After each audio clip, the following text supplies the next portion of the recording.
Gowwoomsuun biraa immoo isa kana. Ilma ilaala. Jalqaba WhatsApp irratti seenuu sana booda Telegramiidhaan seeni siin jedhu odeeffannoo keessi gaafatu taaskii sii kennu. Taaksii akkana hojjedhaa siin jedhu taaksii sanan hojjetta. Sana booda immoo taaksii sana yoo hojjette taaksiin sun kun fakkeenyaaf istaar gochuudha wantoota garaagaraa. Sana booda immoo namoonni asirratti ramadamanii jiranii haala kanaan si gowwoomsu jechuudha. Birrii galchi. Birriin haganaa ebaluu irratti galchi. Sana booda birriin kan kee haganaan baay'atee sii deebi'a. Akkaawuntii ebaluuti irratti galchi. Sana booda taaksii kana hojjedhu xumuri. Taaksii bakka taaskii kana. Sumatti dabalaa oolan taaskii tokkoo fixe taaskii lammataa. Saniin booda loogiin godhi siin jedhu. Wanni isaan siin gaafanne hin jiru bakka imeelii kan kee galchi siin jedhu kaan godhu siin jedhu. Baay'isoo kuni gowwoomsuudha bakka. Namni hedduun miidhamee jira. Akka nama tokkootitti odeeffannoo argadhee jennaan waan kana hojjechuudhaaf mootiveet na godhe.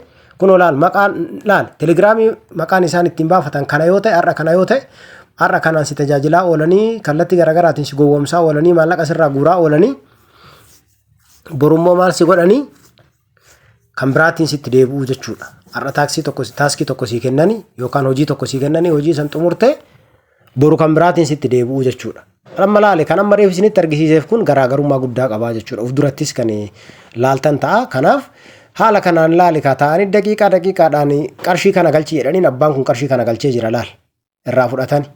Deebi'anii amma immoo maal godhani?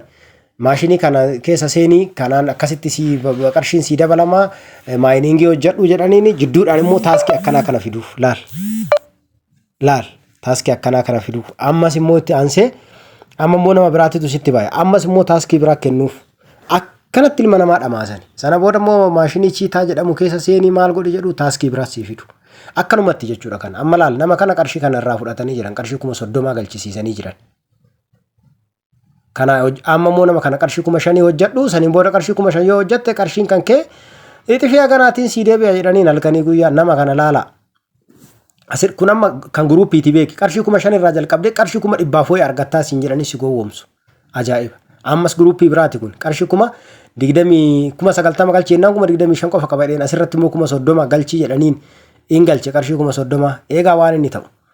Amma booda immoo maaltu dhufa isinitti fakkaate? Bakka amma ticheeriin itti ba'e laal hin barsiisa. Galchi jedheeni birrii galchee sana booda immoo maaltu dhufa laal maqaa kee waa hunda galchi jedheen odeeffannoo galcheef. As biratti ilaala maqaa ofii yookaan Telegram chaanaalii sana dilleet gooteerti. Sababni isin chaanaalii jijjiiratteef ammas gowwoomsuudhaaf jechuudha guyyaa bisaadha. Amma immoo qarshii 30,000 chiitaa maayining maashinii keessa galchan. Amma immoo namni kun ilaal maqaa isaanii waamuun namatti hin tolu. Dhugaa dubbachuuf qarshii 30,000 irraa fudhatan maqaa jijjiirate laal namni kun har'a kanaan jira borummoo Telegiraama maqaa biraatiin jijjiirate laal kuno. Maaliif ofitti nama na waan ta'eef laal amma immoo wal lolanii jiran. Namni kun deebii itti deddeebisee jennaan maal godhan Telegiraamii kana laal kanam irra marame kana username kana ni jijjiiratu borummoo laal kanatti deebiteerti. Akkanatti ilma namaatitti taphatan yaa uummata keenya.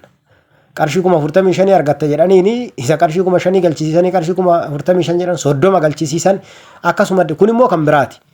Kunis maal inni namichi kun kanaan nyaatamee hin dhiisne amma namni kun asirratti jiru nama biraati immoo receptionistiin tun immoo tan biraati. Barsiisaalleen kan biraa ramadamuuf ticheer kan jedhamu jira sagantaa san keessatti jechuudha. Ni ramadamaaf haala kanaan amma steeppii barsiisee jira inni amma bakka gahee ofii ba'aa jira qarshii 100 kennaniif qarshiin 100 kun hin ba'u barachuma keessa ta'a maashinii kana keessatti hojjeta jechuudha. Maayining maashiniidha. Kana amma qarshii 400 galchi jedhaniin galchi. Laal amma congratulation jedhaniin akka waan guddaa godhanii fititti qarshii 530 sii ta'ee jedhaniin. Ammas itti deebite receptionistiin kanaan seeni jetteen qarshii 636 galchi jedhaniin galchi. Amma immoo oluma jalaa guddisan dhugaa dubbachuudhaaf akkanatti uummata keenyatti taphatan. Ol jalaa guddisan inni amma kana yoo galche laal qarshii 1,500 wayitu siyaafa jedhan galchi jedhaniin galche. Amma seegaa kaa immoo asirrattis ila kuno qarshii 5,398 galchi jedhaniin galche. Qarshii kuno qarshii 1,335 dabale jedhaniin dabale 14,458 sii ga'e jedhaniin amma immoo 5,400 dabale jedhaniin taaskiidhaa beeki kaa taaskii 2 dabale ammas deebi'ee 13,500 wayi ga'e. Qarshicha laal ammas jalumaa ol guddisaa jiran argitanii mi akkatti jalaa ol guddisaa jiran ajaa'iba. Receptionistiin barsiisaa jirti ammas laal qarshii 39 si gaafataa steeppii itti aanutti deemuudhaaf jedhanii laal. Qarshii 39 namni kun eessaa fide jira kenna. Nyaatamee jira qarshii 39 kana dhugaa dubbachuuf hiriyyaadha. natti mee akkana na godhan jennaan mee waanuma jiru adeemsa jiru jennaan teelegiraama isaatirraa iskiriinshuutiidhaan fudhannee haala kanaan viidiyoo kana hojjechuu dandeenye jechuudha. Namni kun yeroo tokkotti tapha biraatiin jechuun yookaan immoo gowwoomsitoota biraatiin gara naannoo qarshii 15,000 nyaatame. Deebi'eetiin immoo kanaan immoo qarshii 39 walitti eda'ame naannoo qarshii 55,000 akkas ta'u nyaatamee jira jechuudha. Kanaaf hin gowwoomina. WhatsAppiidhaan isinii seenu hojii onlaayinii barbaaddu isiniin jedhu Amaazonii hojjetta manaamina siin jedhanii bakka umriin kan kee meeqa maqaan kee eenyu manaamina hojii gaarii sa'aatii keessatti hagana argatta qarshii 2,000 kaasee haga 50,000 per hour siin jedhu si gowwoomsuu jechuudha. Kanaaf please akka nama tokkootti ani wanneen ani isiniin gorsu bakka kana adda baafannee jirra arginee jirra bakka. Wanna immoo mul'atee ifatti akkanatti immoo odeeffannoo namaa kennamu immoo wanta akkanaatiif saaxilamuun barbaachisaa miti waan ta'eef namoonni hedduun mee hiriyoota keessan wal gaafadhaa dhugaa namni wanti kun madaan isaan tuttuqin hin jiru.